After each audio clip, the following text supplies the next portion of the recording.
നമസ്കാരം. കുടുംബ പ്രശ്നങ്ങൾ വേട്ടയാടിയപ്പോൾ താങ്ങാനാവാതെ ജീവനൊടുക്കിയ ഷൈനി കുര്യനും മക്കളായ അലീനയ്ക്കും ഇവാനയ്ക്കും ചുങ്കം നിവാസികളുടെ അന്ത്യയാത്രാമൊഴി. വൻ ജനാവലിയുടെ സാന്നിധ്യത്തിൽ ചുങ്കം സെന്റ് മേരീസ് ജ്ഞാനായ കത്തോലിക്ക ഫെറോന പള്ളിയിലായിരുന്നു സംസ്കാരം. ഭർത്താവ് നോബിയുമായി അകലുകയും ജീവിതത്തിൽ മറ്റൊരു അത്താണി ഇല്ലാതാവുകയും ചെയ്തപ്പോൾ ഷൈനിയുടെ മനസ്സൊരു നൂൽപ്പാലത്തിലൂടെ സഞ്ചരിക്കുകയായിരുന്നു. ഒടുവിൽ മനസ്സിന്റെ പിടിവിട്ടപ്പോൾ പൊന്നോമനകളെയും കുട്ടി പിടവാങ്ങി. ആ വേർപാടിന്റെ ഞെട്ടലും വേദനയും സംസ്കാര ചടങ്ങിലും ഖനീഫ വിച്ചു നിന്നു. അച്ഛൻ നോബിനൊപ്പം കഴിയുന്ന മകൻ എഡ്വിന് നേരെയും നാട്ടുകാരിൽ ചിലർ പാഞ്ഞെടുത്തു. നീ അച്ഛൻ്റെ കൂടെ ചേർന്നിട്ട് അമ്മയ്ക്ക് നേരെ കേസെടുത്തില്ലേടാ എന്നായിരുന്നു പരിഭവം കലർന്ന രോഷപ്രകടനം. എന്നാൽ എഡ്വിനെ പഴിക്കാനാവുന്ന സാഹചര്യമല്ല. മുതിർന്നവരുടെ പോരിനിടയിൽപ്പെട്ട് ഞെരുങ്ങുകയായിരുന്നു ആ പാവം. അമ്മയുടെ മൃതദേഹത്തിനരികെ അമ്മേ എന്ന് നിലവിളിച്ചുകൊണ്ട് എല്ലാം തകർന്ന് എഡ്വിൻ നിന്നു. ഇടയ്ക്ക് അനിയത്തിമാരുടെ മഞ്ചത്തെ കെട്ടിപ്പിടിച്ചും വാവിട്ട് കരഞ്ഞു. കണ്ടുനിന്നവരുടെ ഹൃദയത്തെ പിളർക്കുന്ന കാഴ്ചകളായിരുന്നു ചുങ്കത്തുണ്ടായത്. എല്ലാറ്റിനും സാക്ഷിയായി ചുങ്കം നിവാസികൾ ഒന്നും വിശ്വസിക്കാനാവാതെ കണ്ണീരടക്കാനാവാതെ നോക്കി നിന്നു.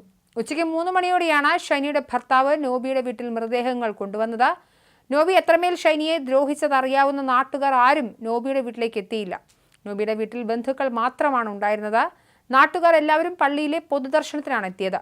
3:15ഓടെയാണ് വിലാപയാത്ര പള്ളിയിലെത്തിയത്. പള്ളിയിൽ വൻ ജനാവലി കാതു നിൽക്കുന്നുണ്ടായിരുന്നു. എന്നാൽ പ്രതിഷേധം ഭയന്ന ഷൈനിയുടെ ഭർത്താവ് നോബിയോ വീട്ടുകാരോ പള്ളിയിലേക്ക് എത്തിയില്ല. ഒടുവിൽ ശുശ്രൂഷകൾക്ക് ശേഷം അമ്മ ഷൈനിയെ ഒരു കല്ലറയിലും മക്കൾ അലീനയെയും ഇവാനയെയും ഒരുമിച്ച് ഒരു കല്ലറയിലുമാണ് അടക്കിയത്. എവിടേക്കാണ് ഇനി തിരികെ ചെല്ലരുതെന്ന് ഷൈനി ആഗ്രഹിച്ചതോ അവിടെയാണ് അവരുടെ അന്ത്യകർമ്മങ്ങൾ നടന്നത് എന്നതും വിധിവിപരീതമായി. ഭർത്താവ് നോബി ലുക്കോസിന്റെ ഗാർഹിക പീഡനങ്ങളെ തുടർന്നായിരുന്നു ഷൈനി ഭർത്തൃവീട് വിട്ടിറങ്ങിയത്.